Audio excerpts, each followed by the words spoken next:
Hey, it's Nathan from Optimal Health Personal Training. I'm back in the gym and here again with another lesson that we can learn from the Olympic athletes. Now, I want to share a story with you about Kieran Perkins. He's a former Australian distance swimmer.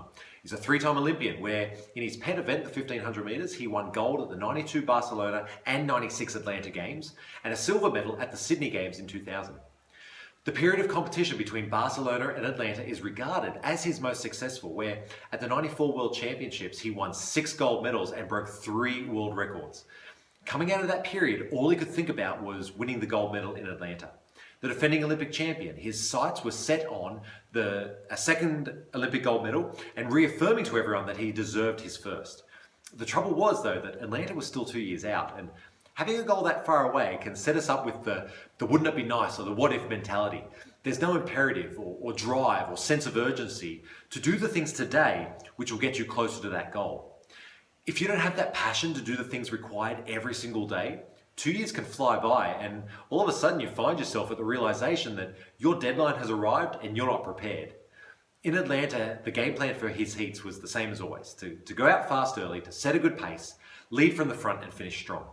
And so he did that, but what he found was early on he was mixed in with the rest of the field and there were actually a few guys out in front.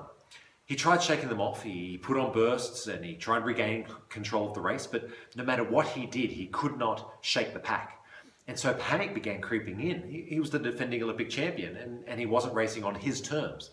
He started asking himself, well, what if I don't qualify for the final? Like my parents will disown me, my coach will never speak to me again, my life is about to end. His mindset snowballed to the point where he made a conscious decision to not make the final, to quit. He would ride off into the sunset as the Olympic champion. He'd fade into the history books, telling people for the rest of his life that, yeah, sure, if I was there, I could have won it. He eased off on his tempo, he rolled through his strokes, he touched the wall and he finished the race. When he looked at the scoreboard though, that's when the panic really set in because he qualified 8th for the final. What was most interesting was that in spite of this emotional turmoil that was going on all around him, his split times were exactly the same as all the volume of training he'd done prior. His most practiced habit was to still keep going, and so he made the final. From there, he was able to regroup and refocus himself for that final. He then went on to win his second Olympic gold medal.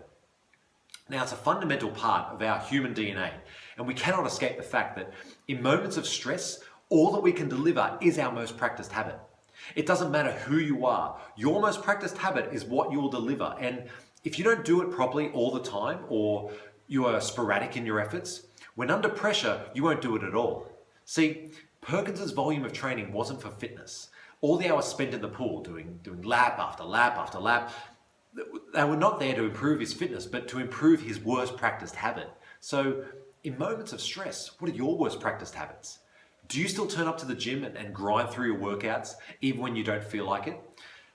Do you stick to your meal plan even when you forget to get anything out for dinner earlier on?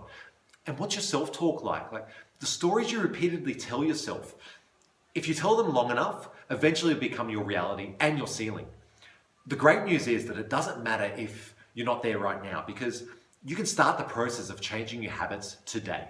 Now look, it's not going to be pretty at first and it's not going to feel good. It's not going to come easy and you're not going to be a master of your habits the first go around. But the one thing I do know is that forming habits around the things that will get you closer to your goals, it's always worth the effort. Thanks for watching.